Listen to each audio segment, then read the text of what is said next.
Hello, everyone, and welcome to another episode of my podcast, Soul Talk and Psychic Advice. Today, I want to talk about something that doesn't get discussed nearly enough. It's something that can make grieving people feel misunderstood, isolated, and even ashamed. It's the expectation that grief should look a certain way, that it has to look a certain way. I call this performative grief. And there are grief police out there that say, this person isn't crying enough. They don't seem as upset. I would be real upset if it was me. And the reason why I bring this up is because we've had some cases in the media where people have lost loved ones and, people didn't think that they're crying enough or upset. And as a grief coach and someone who's been through a lot of loss, I do not appreciate someone telling another person how to grieve. Somewhere along the way, society created an image of what grief is supposed to look like. We've been shown people collapsing to the floor, sobbing uncontrollably, unable to get out of bed, crying every single day, wanting to die, just all these emotions, right? Speaking dramatically about their pain. And while grief can absolutely look like that for some people, it's far from the only way that people grieve. A lot of people, you'll be surprised to not grieve like this. And if you haven't been through a situation that's been tough like this, losing someone that you care, be grateful, but withhold judgment. And sometimes people who are grieving will judge other people for how they grieve. That happens too. And we need to stop all of this madness. It doesn't help anything and it can make matters worse. Like, what do we know about people who take their own lives? They act fine. They actually get a little bit happy. I heard a therapist say they get a little bit happy before they transition because they've made peace with that. So we don't know how people are going to act. Very few people show their real emotion. A lot of people guard emotion, and there's too much in this society of, well, if it was me and I would act, and that's right. If it was happening to you, maybe you act that way, but you don't know until you're in the situation. And so the problem begins when we start expecting everyone to grieve in the same way, in a melodramatic way.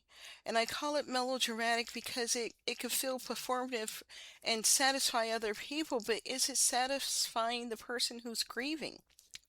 When someone doesn't cry enough, doesn't seem emotional enough, returns to work quickly, I literally went to work the day after planning my son's funeral because I was self-employed and I had patience and I put on a semi smile and I put on some nice clothes and I just felt like I had to keep this business going. I was going to have bills, I was going to have things, and I wasn't going to have nothing. I already lost my son. And a lot of people will go to work soon because they don't want to sit in a grief. They want a distraction. Sometimes we tell people to keep busy, and that's their way of keeping busy.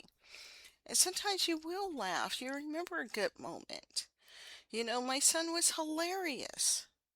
And, if you knew somebody who you lost who was wonderful, yes, you're going to grieve their loss, but you're going to also smile at the good times. And sometimes you could appear really calm when you're grieving, or you could simply shut down. People begin questioning whether they really love the person. One thing that we noticed about, like, if a male spouse loses their wife, they will be married within a year. And the reason why is they do better with marriage. Men do better with marriage. Studies show that. Even when men say, I'm going to stay single forever, studies show that they do better with marriage. Whereas a woman, she can go on longer. She could take her time. She could heal longer. And so, we're going to see people do a lot of strange things, and it's not all ID channel, mindset that they're doing. They're just coping differently. And when you question if somebody really loves the person that they lost. It isn't fair, because that couldn't be further from the truth. Today, we're going to explore why grief is so different for every person, why many grieving people don't cry at all, and why asking someone to perform their grief actually makes healing much harder. And some people are worried about how they look and when should they date after losing a spouse, and if they should have another kid after losing a kid, or if they should start a foundation, and etc. Right? When do they get to smile again? We gotta stop being grief police. Grief isn't a performance. Grief is far from being a performance. It's just different for everybody. One of the biggest myths about grief is that emotions are always visible. They aren't. Some people cry openly, others cry privately. Some cry years later. It took me a year because I was in denial that my son was actually dead. So how am I going to grieve him? I went to the funeral. I helped, plan the arrangement, but I still didn't accept his death. I don't cry right away when I lose someone because I go into shock. I numb out. And there are people like that. Now that I do more somatic work, I may cry at different times or have different effects of how I respond to grief. But, if somebody never cries, that's how they're coping in the moment. That's their survival. Some will rarely cry at all. None of these responses tell us how deeply someone loved. Sometimes it's so traumatic for the person, their brain can't catch up. It's trauma, right? Trauma is anything that happens too fast, too soon for the mind and body to deal with. That's the definition of trauma that I've heard over and over through all the trauma training that I've done. None of these responses tell us anything. Grief isn't measured by tears. It isn't measured by how emotional someone appears. It isn't measured by how devastated they look to other people. Let's stop being grief police.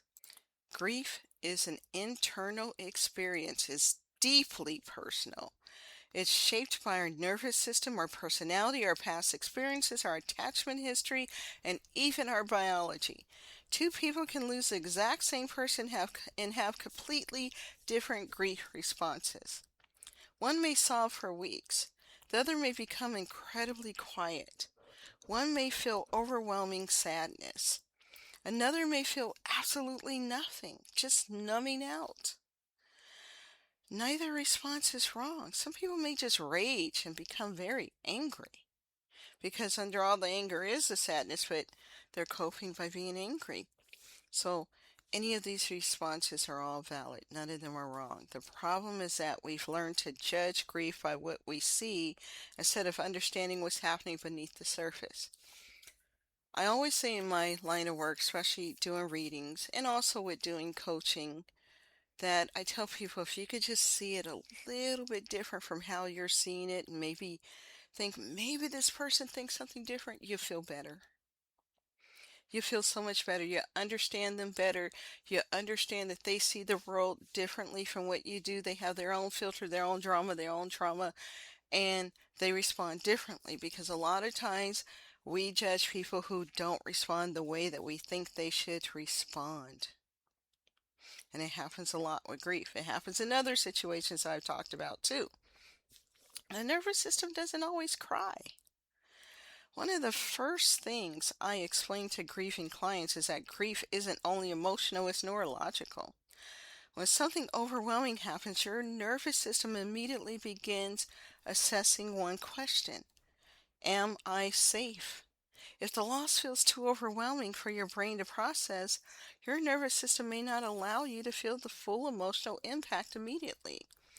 Instead, it may move into survival. More than likely, that's what it's going to do.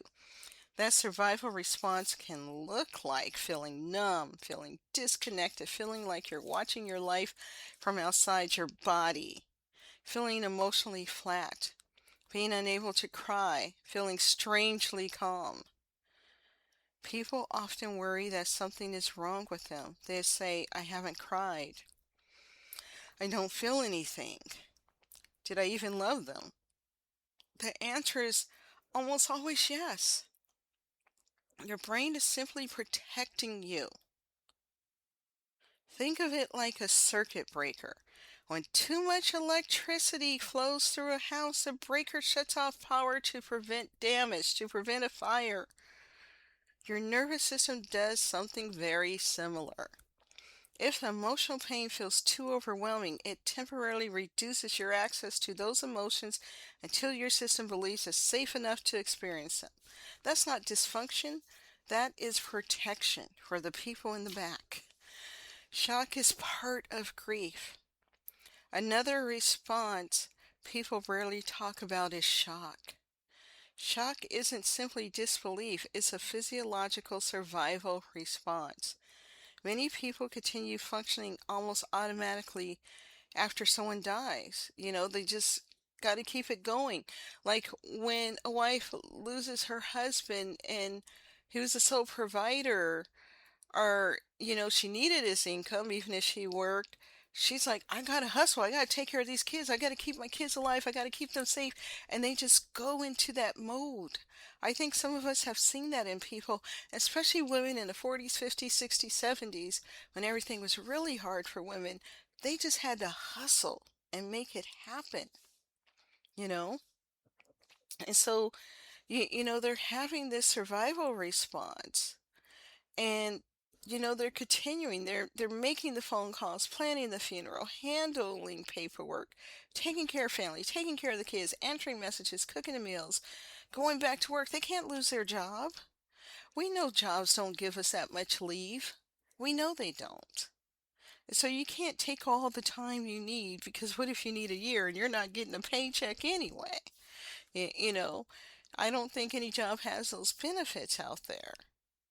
You, you know, um, People may even compliment them like, you're being so strong. I hate that phrase personally.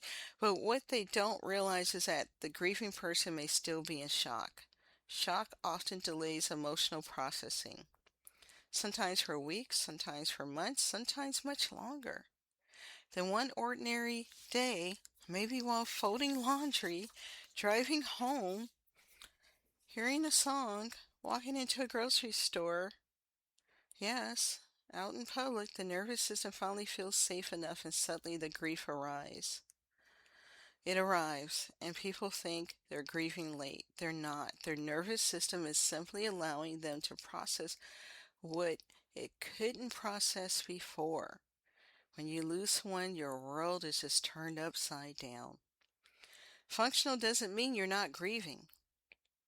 Another misunderstanding is assuming that someone who appears functional isn't grieving. We're doing this a lot to people who lose someone and they're in the public eye, or they have a public case because it may be criminal. We're really judging people. And this is wild to me. And yes, it's a little bit upsetting, a little bit triggering for me, because we don't know what that person is experiencing. Could you imagine losing someone and then it's in the public?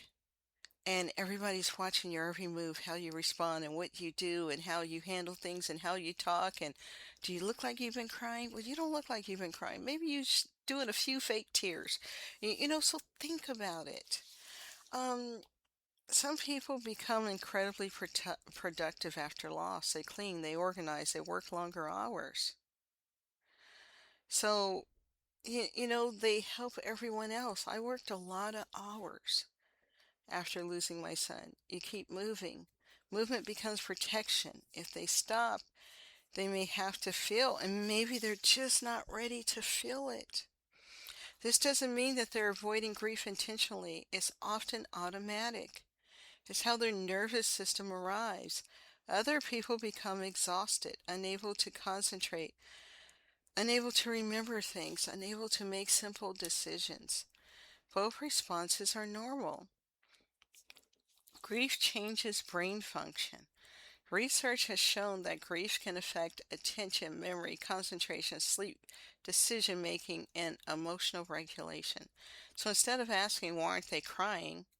How about minding our business? Maybe we should ask, what is their nervous system trying to protect them from right now? You know, that's another thing. But sometimes we just have to mind our own business. Stop judging other people's grief. One of the most painful experiences grieving people describe is feeling judged. People say things like, "You seem okay. Aren't you over it yet? You've cried enough. You haven't cried enough. You need to move on." A lot of people want the grieving person to move on so that they're not triggered by the grieving person. Or, I heard, "Well, you're spiritual." What does that have to do with anything? But we are so uncomfortable with death and loss. We don't talk about it enough in society, although we all know that's the one thing we're going to do and we're going to experience before we die. We're going to lose someone. They say we lose an average of 5 people before we die. 5 people that we care about deeply. And so, and I remember during COVID, people were freaked out because of their mortality. They're like, "What if I die?" And they realize how little control they had. And that's what it was about. We haven't really talked about death enough in society.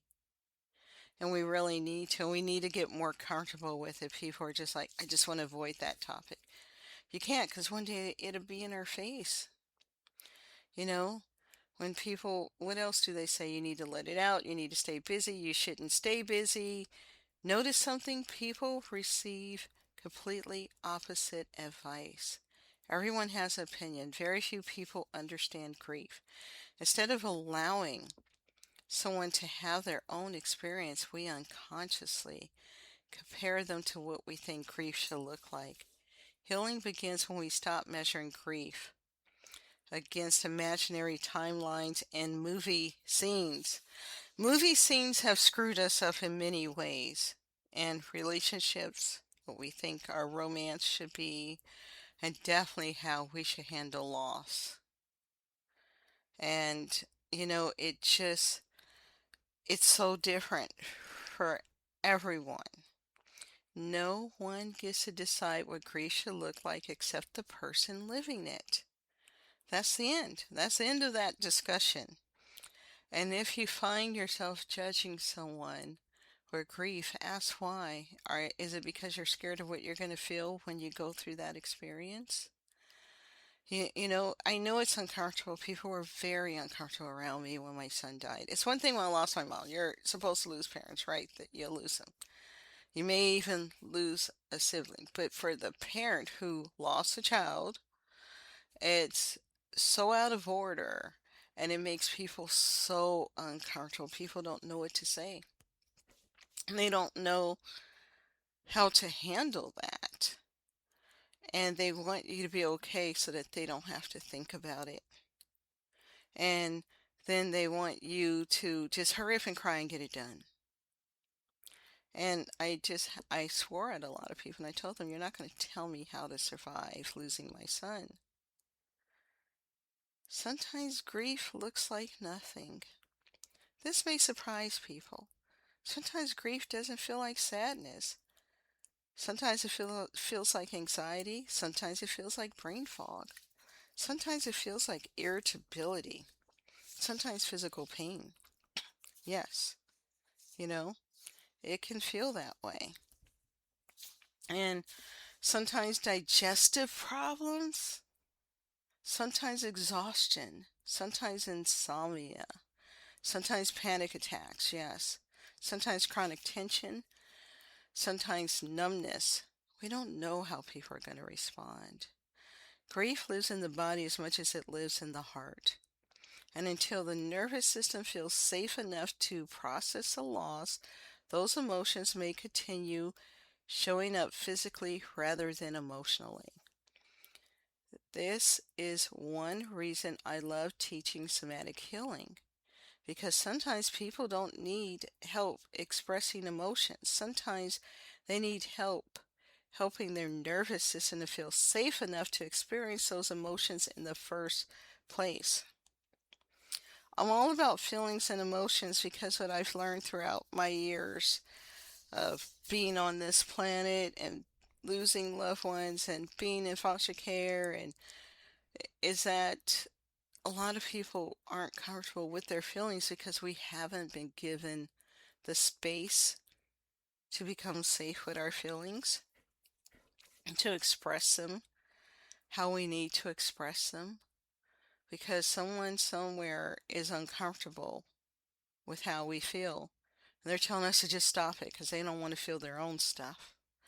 And maybe someone experienced that growing up, so it carries into adulthood. And that's why we have avoidance and anxious people and, all these different issues because it started young. Now I'm going to close this out. If you're grieving right now, and someone is, I want you to hear this. There's nothing wrong with you if your grief doesn't look like someone else's or it doesn't look like the fucking movies. You do not have to cry to prove your love. You don't. You know what you had. You do not have to fall apart to prove you're hurting. You do not have to perform your pain so other people believe it is real. Whether you're crying every day, or feeling completely numb, or living in shock, or simply trying to survive one day at a time, your grief is valid. Healing is not about performing sadness. Healing is about allowing your nervous system to process loss in the way it was designed to, your way, your body's way. That process cannot be rushed, it cannot be compared, and it certainly cannot be judged. The next time someone tells you that you aren't grieving the right way, remember this: there is no right way. There is only your way. And if you know someone who is grieving, perhaps the greatest gift you can give them isn't advice. It's not advice at all. It isn't telling them to be strong. Please stop telling people to be strong. It isn't trying to fix their pain, because you can't. It's simply giving them permission to grieve exactly as they are. However that looks. I ran through all the emotions. Because grief isn't a performance. It's a deeply human experience. And just think about that. Yes, we have this group think that goes on in society where we have some common beliefs and common thoughts and social norms, and we're told to act a certain way at certain times. But grief just doesn't work that way. It can't. It's so individual, and it could be different for each person that you lose. Some people cry more over pets than they do humans. And, there's reasons for that. So there's different ways that we grieve. And I had to do this. I was going to talk about something else today because I thought, what has happened to us? And why are people so comfortable online telling someone you're not grieving correctly? And we don't realize what we do to others will be said and done to us. And so be gentle with each other as you would want someone to be gentle with you. I want to thank you for listening. Have a great day, and I will see you in the next episode.